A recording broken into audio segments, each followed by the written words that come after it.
Welcome to another episode. I'm your host, Real Ted Tokes 444, and here we are with another War Robots Frontiers match. We'll start this one off by showing you guys a pretty decent match. As always, these multiplayer games would be a lot more interesting if you guys would actually participate. No.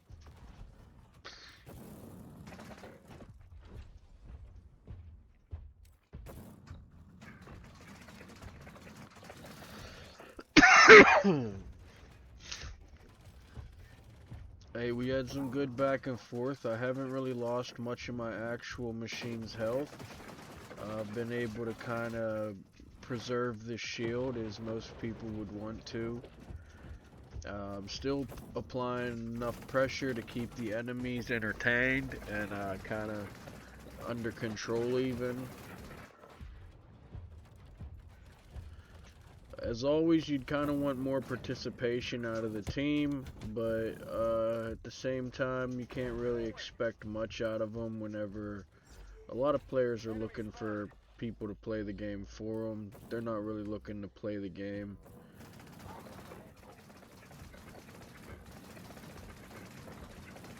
Some people realize that the more you play the game, the easier it is for the other people that can't play the game to still get points.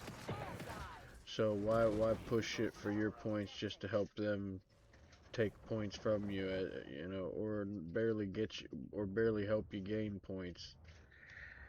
So I'll take the chances I take a lot of the time. Sometimes I'll take on challenges I have no chance at even playing. I've thrown matches too. I mean, not to say that that's the right thing to do, but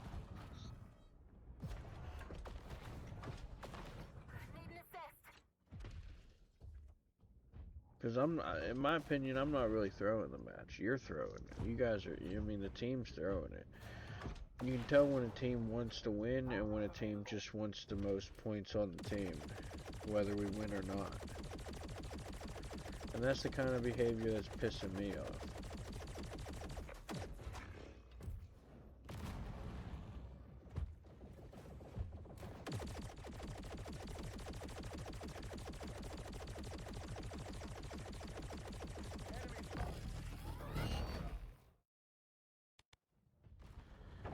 There's some good pressure. I'm getting finally getting countered close range by that guy. Nice. Tender defender. Actually did some that time to make a difference there. Unlike most of the other players in the match, they'll just be impacted, a lot of them, because they're not used to making an impact, and that's really what you got to do. You got to make an impact. Otherwise, you're just letting the world spin, and you ain't doing shit but standing in place.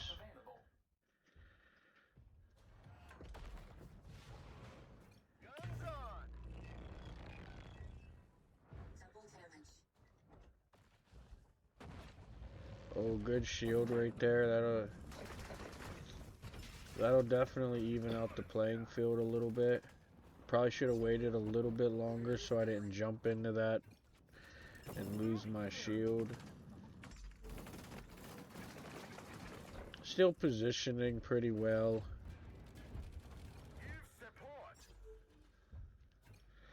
I was probably trying to say that the rest of the team needs to actually play the game. Like, why am I the only one helping this guy? Right? This guy's finally up here on the front line with me, and I'm the only one helping him. That's why your enemies get to load up their Titans. Because you guys don't actually know how to play the game to where they don't get to play the game.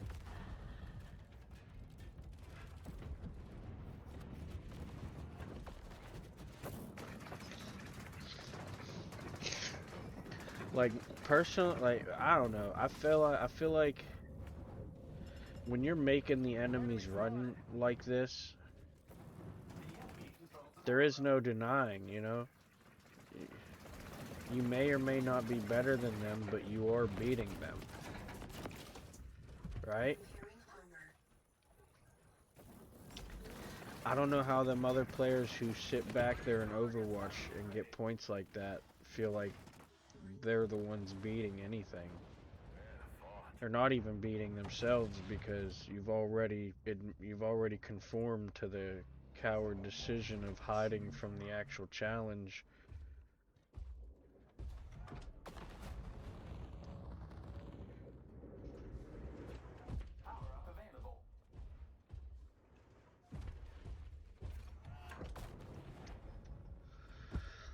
Kind of sucks because when you realize I've already went through all of my machines. Like, I'm current. Maybe I didn't use them all, but I'm definitely using my Titan right now. And once I'm out the Titan, it's a significant difference in the battle. Cause like I said, your your Titan is a far superior machine than all the other machines. Whether it's your best machine, worst machine, most leveled up, or not. That Titan, even level 1, is pretty beast of a machine, right? And if you can utilize that machine, you're gonna make a far different impact than any of the other littler machines, you know. Kind of obviously, but and here's the thing: like, if I'd have kept this one going, I can do this rocket move right there and the laser beam a few times, maybe even more. It all depends on how long I can stretch out this plate, this turn, and this is the machine that you want to be stretching out. The place that, like, playing like this when you're on some other machine, that's not what you should be doing. If I wasn't at the risk of losing my best machine, I would be out there on the battlefield with it, like doing this, but the whole time. And watch how quick you can get targeted up and taken down like this. Look, there goes my shield. Another missile send. Look at that. And we doing a little bit. Look at that.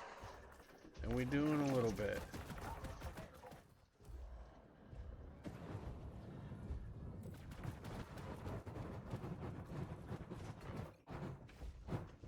See that? It's a matter of your participation. This stuff is very capable to do. Oh, could have just tucked behind the building there. Maybe would have dodged most of that.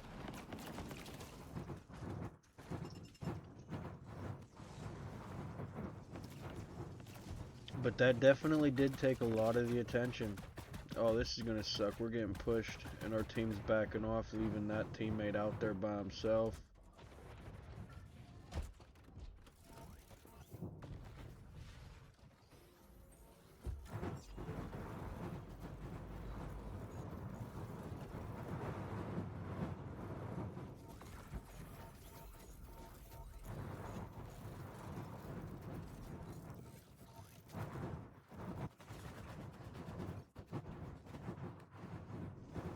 Nice.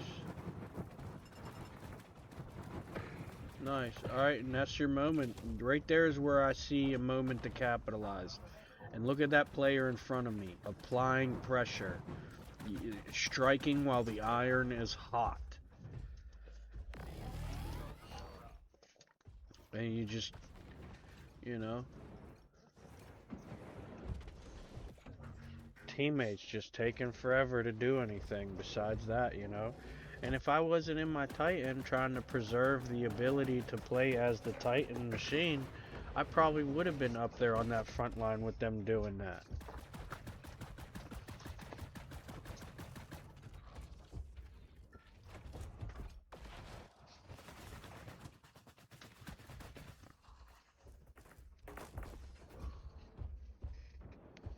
There we go, we're starting to get our power-ups again.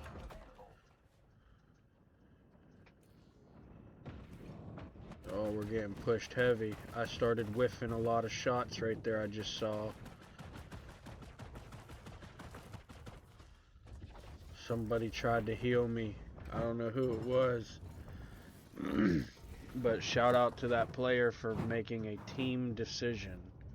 That's something that benefited somebody else, not just themselves. That's a teammate right there. Might have took a while for it to be noticed, but that was a teammate right there. Somewhere out there, we might not even have known, we may never even know who it was. But that's teammate behavior right there, boys. That is ally behavior. That is... Like, the enemies can help you. Your enemies can help you, hoping you hurt yourself. You know, you don't always get hurt by your enemies.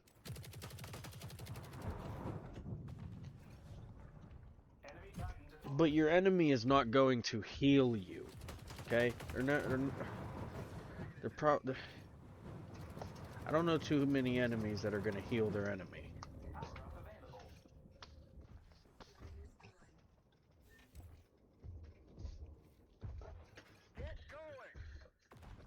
But we did lose the Titan, and we're down to our last couple machines, but we do have the original Shredder machine guns that you start with in the game, and I think I have them leveled up to level 5 now. So they're not terrible, not that great, but they're not terrible.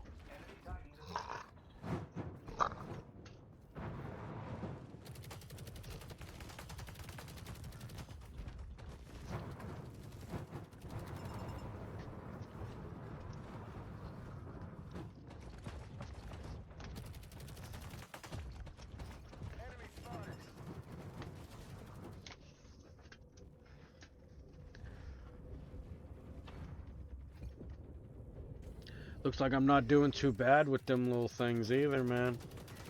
Them shredders aren't too bad. They're much better closer range. Like, that's a little far. They're not going to really do much damage right there. Not going to do tons of damage right there, but they will, you know. It's enough to keep the shields from recharging. And, you know, sometimes that's all you need, because that's that second or two more of a difference in timing that allowed for some opportunity to be created because something else happened shortly after, you know, or whatever.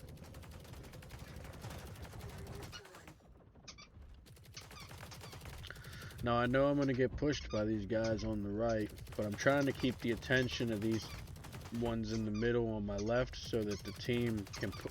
Yo! Can you not do that right now? I'm working here, man.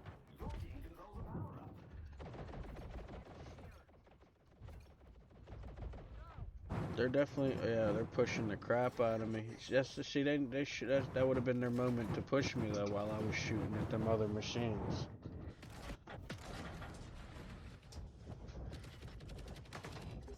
Oh, see, they finally get me, chasing me down, got a Titan on my back.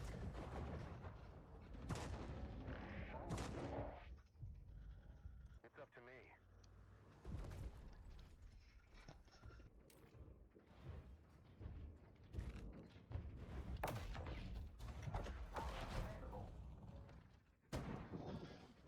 Alright, and then we're down to our last machine now. This one is the one they start you with. It's the Harpy, but I did change the arms to Phantom arms, and I think I changed some other stuff, but it doesn't have the big gun on it either. It's just got 3 rail guns. As you can see, doesn't really have a very quick reload, even with that ammo fabricator running. And then you can see the team kind of just sitting up there on that building, you know, using all the other players as meat shield and bait, letting the attention be dealt. You know what I mean? Like, if you put people, if I have enemies in front of me, I'm gonna deal with them before the ones behind the ones in front of me. That's just how it works.